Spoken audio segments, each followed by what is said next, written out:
What's up, bitches? Today we're gonna learn how to solve electrical problems, okay? So, this is gonna follow the same principle as your mechanical system problems. It's just like every circuit is gonna be different, okay? So you really have to practice this chapter, okay? So the first thing that you want to do when you get your exam is to just redraw it, just so it's easier for you to see. Okay? You have your node here, inductance here, another resistor here. Wait, you have ground, then you have this, okay? So the question is asking to find a relation between the input voltage, or sorry, input current, and this part over here, okay? And everywhere else is 12 ohms, and the inductance is 2. The way you want to solve these problems is like almost always with just nodal analysis. It's very simple. We're going to take this as node A, yeah, second, node A, and we're going to pick this as our second node. And with these two nodes, we're going to come up with two equations, and we're going to use those two equations to solve. The way you know which node to take, well, the node A is just in the middle of everything, so just take that, obviously. And node B takes into consideration this inductor as well. The way to know these, the easiest way is just to do practice problems, and then you'll get the feel of it, okay? It's not really rocket science. So let's start with node A. You have here node A, another resistor here, another resistor here. 12, 12, 12. So nodal analysis says that whatever current enters a node is equal to the current that exits the node. These, okay? I1 equals to I2 and I3 plus I3, okay? So I1 is whatever is entering. You can't just take E of I because you have to take into consideration the voltage that's already in node A, okay? Remember that voltage is the potential difference of the electrons of these 2 points, okay? Since it's not ground, you really have to take into consideration E of A. So the voltage over here is equals to your input voltage, whatever is coming out over here, negative whatever is already in this node, divided by 12, okay? We're following Ohm's law, I think, where the current is equal to the voltage divided by resistance. This is equal to I2. I2 is, we said that it's over here. Since this is connected directly to ground, there's nothing to subtract. It's just equal to the voltage divided by the resistance. Plus, over here, same thing with here. You want to take the difference between these two nodes, E of A negative E of B, divided by 12.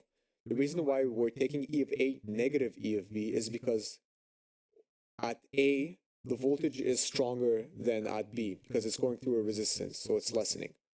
All right, now we just have to solve this equation. I'm going to multiply every side by 12, so that cancels everything.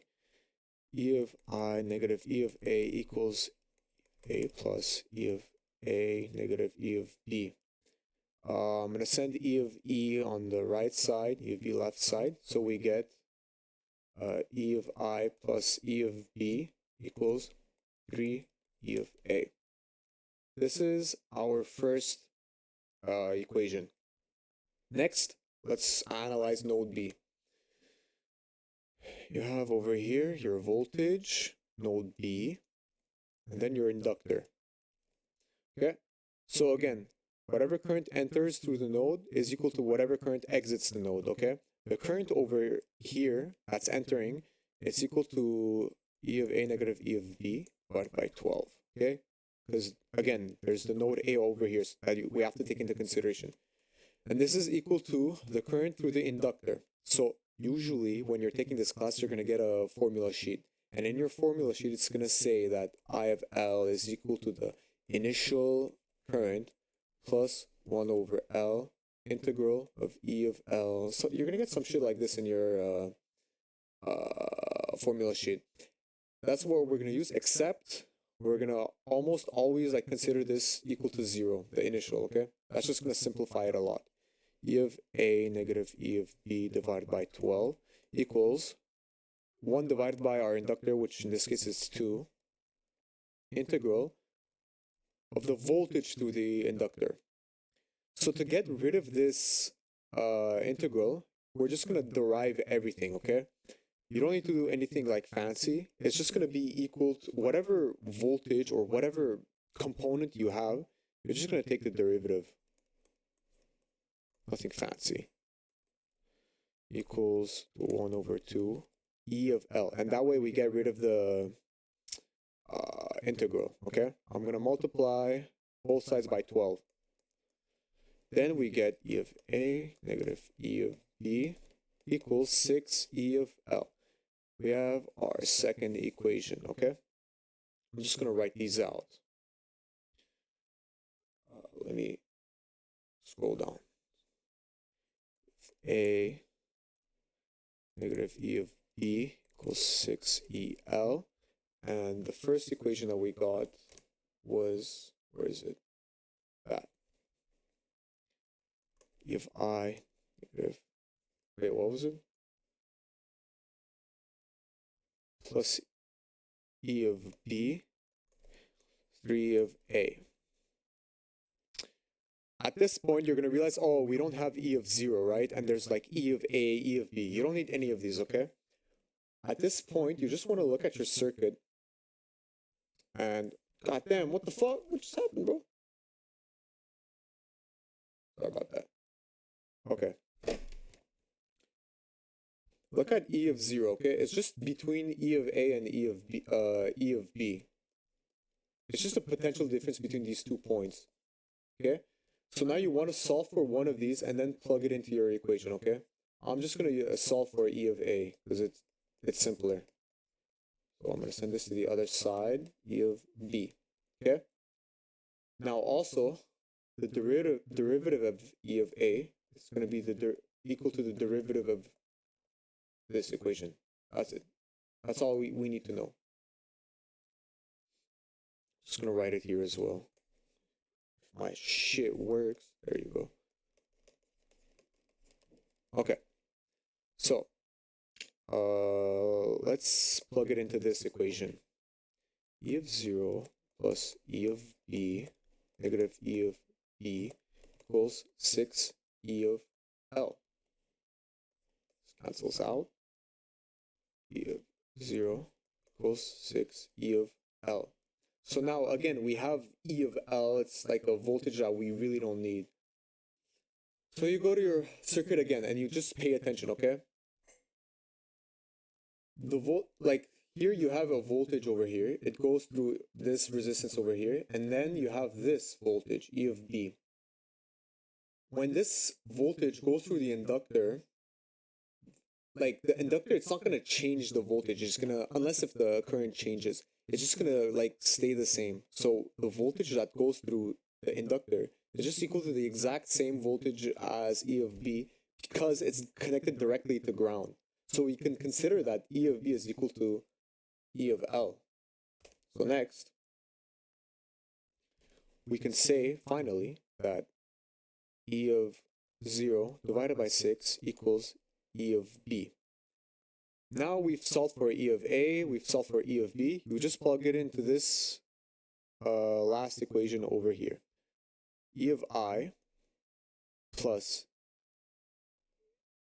derivative of E of 0 divided by 6 equals to 3 E of 0 plus E of B. And then let's solve. Okay, you have E of I plus E of 0 over 6 equals 3 E of 0 plus 3. Again, E of B, we've already solved it. E of 0. Okay, wait, let me make some room. Hold on. Alright, my bad. I just have to make some room. Okay. Shit. Alright. So, let's continue solving. E of I plus E of 0 over 6 equals 3 E of 0 plus, this is E of 0 over 2. And then I'm just going to multiply everything to 6 just to get rid of this 6 over here.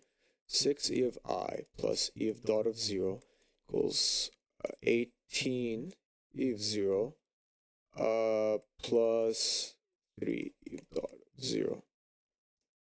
Okay. And then scroll down. I'm gonna send this to the other side. If my shit worked, there you go. E of I equals to 18 E of 0 plus 2 E of dot of 0. I'm gonna divide everything by the 2. 9 E of 0 plus E of dot of 0. And that's your input-output differential equation. This is your input voltage, and these are your output voltage. And that's it. Okay, so for some questions, they're going to ask you to find the variable state equations, okay? So the way that you want to solve these problems, as soon as you get your exam, again, you want to draw your circuit so it's easier for you to see. You have our battery, inductor, capacitor, ground, resistor, and another resistor. 1/4, 2, 1, 3. Okay. So your variable state equation for your variable states, when you have an inductor, one of your variable states is going to be the current, and if you have a capacitor, it's going to be E of C. If you don't have a capacitor, then you take E of 0, which in this question is going to be over here. The reason why we're taking these two as our variable state equations is because this is equal to integral of E of I, and this is equal to the integral of I of C. Remember that we're taking the initial current and initial voltage, whatever, as 0. So it's just going to be this.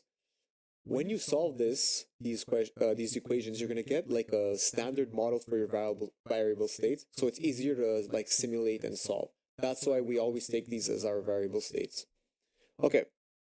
So usually you do nodal analysis, but for this specific question, we're just going to take a shortcut, okay? This, let's say, call it node A. The voltage goes through here because here there's no like resistance. It goes through here, there, and then it's directly connected to ground. So these two resistors are in series, and two resistors are in series. The equivalent resistance is just the sum, which is 4.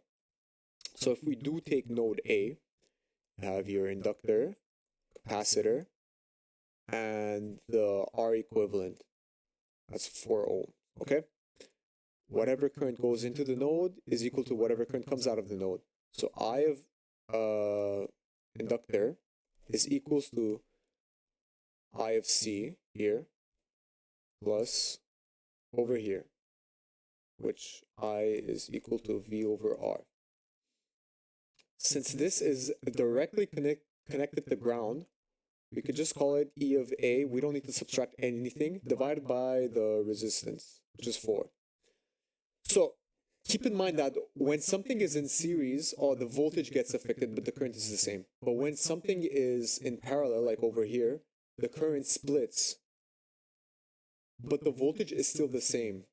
So whatever voltage goes through node A is going through the capacitor, which is going to contain some voltage. But this voltage, since it's in parallel, it's going to be the exact same voltage as going through here. And since both of these components are connected to the ground, you don't need to subtract anything. It's just simple. The voltage through here is exactly the same as the voltage going through the capacitor. So we could call E of A E of C. If my fucking pen works, there you go. Divided by 4. Okay? So, again, following the same principle as your mechanical system problems, we have to define their derivatives, okay? We know that I of C, well, hold on. I'm going to send this to the other side. I of C is I of L negative E of C over 4. I of C is equal to, wait, hold on. So again, in your formula sheet, if you check, you're gonna see that I of C is equal to your capacitor times the rate of change of the voltage. So we're just gonna take that. Our C is 1 over 4th E of C. So I of L negative E of C over 4. I'm going to multiply all sides by 4. So we're going to get our first variable state, answer. Okay, that's it. Next, we have to define the derivative of I of L. Okay, so you have your battery, we have this shit, and then we have node A, which I explained earlier that it's equal to I of C. So I of L, if you look at your formula sheet, it's equal to the initial current, which is equal to 0, plus integral of E of L. So we want to get rid of this part, so we're just gonna, we're gonna multiply, we're gonna derive both sides, okay? Equals to E of L. Now you can't just say this in your answer because you're not really defining anything, actually. The voltage of E of L is literally just the difference between here at node A and the input. And I explained to you guys that node A it's just equal to C because it's in series. Sorry, it's because it's in parallel, my bad. Equals to, wait, let me see. It's equal to E of I negative E of C. Okay. The reason why we're taking E of I negative E of C instead of E of C, it's because this battery here, it's going to be basically max, because there's no capacitors or other batteries. This is going to be the maximum voltage in your circuit at this point, and then it's going through a capacitor. That's why it's going this way. So here is our second state variable. So we defined all the state variables, and that's it. That's how you solve these questions. Just keep in mind that usually when you do these you have to really practice for this chapter, okay? Because it's actually difficult, and you have to, once you practice, you get the feel of everything, because every question is low-key, like, different, because it's the different component, but that's it. These are the steps on how to solve it, and you have to use your general knowledge of circuits to solve these problems, and that's it.